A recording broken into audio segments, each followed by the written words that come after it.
جامعہ عربیہ بنات الاسلام خانپور سے تشریف لائی ہوئی ایک بڑی باکمال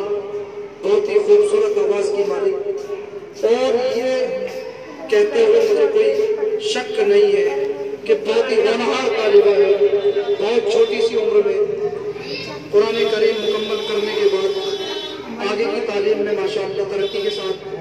بہت کامیابی کے ساتھ لگی ہوئی ہے۔ آئیے سامعین، اب میں ایک چھوٹی سی بچی جس کا نام طہورہ بنت حافظ عبدالجلیل صاحب خانپوری، جو جامعہ عربیہ بنات الاسلام خانپور سے تشریف لائی ہے، اور یہ ہمارے کمپٹیشن کا تیسرا پروگرام کا تیسرا حصہ لینے والی بچی ہے، جس کو میں دعا کر رہا ہوں تشریف لائے۔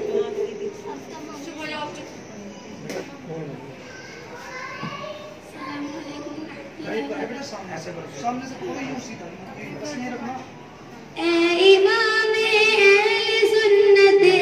امام اہل سنت، اے امیر کارواں،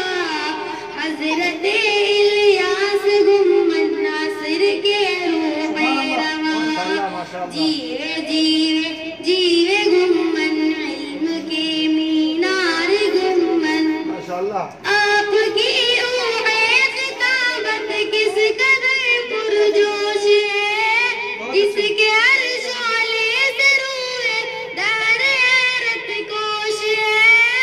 آپ کی آواز پر دنیا ماتن کوش ہے۔ اے امام ابو حنیفہ، اے امام ابو حنیفہ کے حقیقی ترجمہ، حضرت الیاس گمن ناصر کے روح رواں، جیوے جیوے جیوے گمن صاحب ابتار گمن، ایک نفس میں درے صد بجلیوں کا اہتمام، بحر علم و معرفت ہے آپ کے سینے کا نام، آپ کا کرتا رہے گا ہر زمانہ حضرت، گونجتا رہ جائے گا، گونجتا رہ جائے گا تیری صدا سے ہر مکان، حضرت الیاس گمن ناصر کی روح رواں، جیوے جیوے جیوے گمن علم کے مینار گمن، باجلال اقتدائی دے خدا باطل شکن، پیش رو در کے گردابیش کے ظلمن، محواس ہوئے زمین کن بدعت و شرک و فتن، قلب من اے روح من،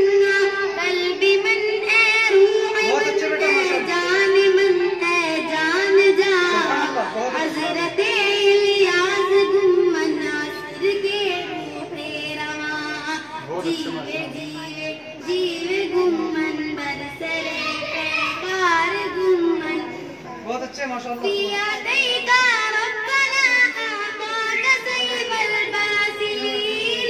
فی علوم الاعتقاد انما انت المعین، انشر کندل یائے بنشر الحق المبین، صاحب العلم القدیم، صاحب العلم القدیم والجدید والبیان، حضرت الیاس گمن ناصر کے روح رواں، جیوے جیوے جیوے گمن پھول کی مہکار گمن۔ بہت اچھے ماشاءاللہ ماشاءاللہ ماشاءاللہ، جتنا کہا جائے اتنا کہا ماشاءاللہ۔ اس بچے نے بہت ہی خوبصورت لب و لہجے کے ساتھ آج کے علماء دیوبند ہی نہیں بلکہ اہل سنت والجماعت کے ترجمان اور مناظر عالم مناظر اسلام حضرت مولانا الیاس گمن صاحب دامت برکاتہ اللہ کی شان کو کس بہترین لبِ لہجے سے بیان کیا ہے۔ اب اس کے بعد میں